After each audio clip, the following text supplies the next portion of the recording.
side with him. "I will never set foot in that machine," Rosa declared, "unless it's to take Anna and Miguel to Oxnard or Los Angeles to see a new doctor."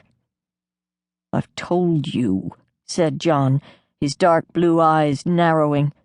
"We can't afford it." "We can't afford it now," she retorted, gesturing to the car angrily, and then she reeled as he struck her across the face. In the weeks that followed, Rosa decided that the only good to come of John's extravagance was that the roadster took him away from home and kept him away for hours at a time on errands he didn't bother to explain. As the harvest approached, the rye fields lay forgotten beneath the September sun, except when Lars Jorgensen, her childhood sweetheart and dearest friend until she married John, tended them for Rosa and the children's sake.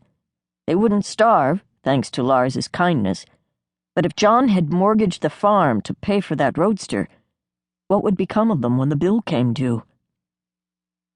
As much as Rosa despised the roadster, sometimes she was tempted to lift the keys from John's coat pocket while he slept, steal out into the night with the children, help them into the car, and speed away, far, far away where John would never find them. But there the dream came to an abrupt halt, because she knew that escape alone was not enough to ensure the children's safety. Where would they go? How would they live? What could she do to keep a roof over their heads, clothes on their backs, and food in their tummies? The litany of questions always led to the same bleak conclusion. She had nowhere to go, no money, no means to provide for her children. And she was certain John would pursue them no matter how great a distance separated them. He would not relent. If Rosa ran off with the children, she could never stop running. John would want her back even though he no longer loved her. He would want the children back, even those he surely suspected were not his.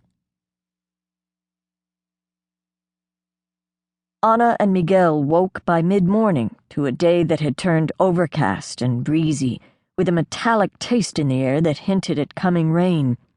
While Marta and Lupita played outside, Rosa tried to entice Anna and Miguel to eat by drizzling honey on their biscuits and promising them a story if they each ate a little.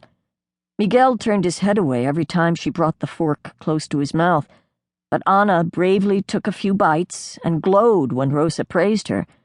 Rosa had saved the best of the milk for them, but no sooner had they drained their cups than it all came back up again. Milk, biscuits, honey, everything. After Rosa cleaned them up and helped Anna change into a fresh blouse, she asked Anna to mind her little brother while she cleaned the floor. Tearfully, Anna apologized for the mess, wiping her eyes with her sleeve as she held the restless Miguel on her lap. "It's all right, mija," Rosa assured her, on her hands and knees with the rag and bucket of soapy water. "It's not your fault." Drawn by the sound of Anna's sobs, Marta darted into the adobe with Lupita close behind. "What's wrong?" asked Marta, eyeing the scene from the doorway before hurrying to take Miguel from Anna. "Breakfast didn't agree with them," replied Rosa as calmly as she could manage. But Marta caught her eye, and she saw her own worry reflected in her eldest daughter's face. At 12, Marta had seen 2 younger brothers and 2 sisters waste away, and she knew as well as Rosa did that not one of them had reached their 6th birthday. At 8 years old, Anna had endured the affliction longer than any of her siblings. Sometimes Anna's refusal to succumb gave Rosa hope that Anna might yet survive to adulthood. More often, Rosa feared that each passing day brought Anna closer to the end. Miguel, who had fallen ill shortly after his 2nd birthday, was much weaker than his sister and probably wouldn't reach his 3rd birthday.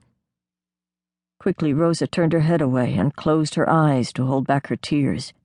If she gave in to her grief and anger, she might never stop weeping. She mustn't let the children know how close she had come to despair. While Rosa finished cleaning the floor, Marta took charge of her younger siblings, carrying Miguel on her hip as she led her sisters outside. When Rosa went to empty the bucket, she spotted the children in the shade of the barn playing school, Anna's favorite game, one she could play while seated and without tiring herself. Although her sisters preferred to run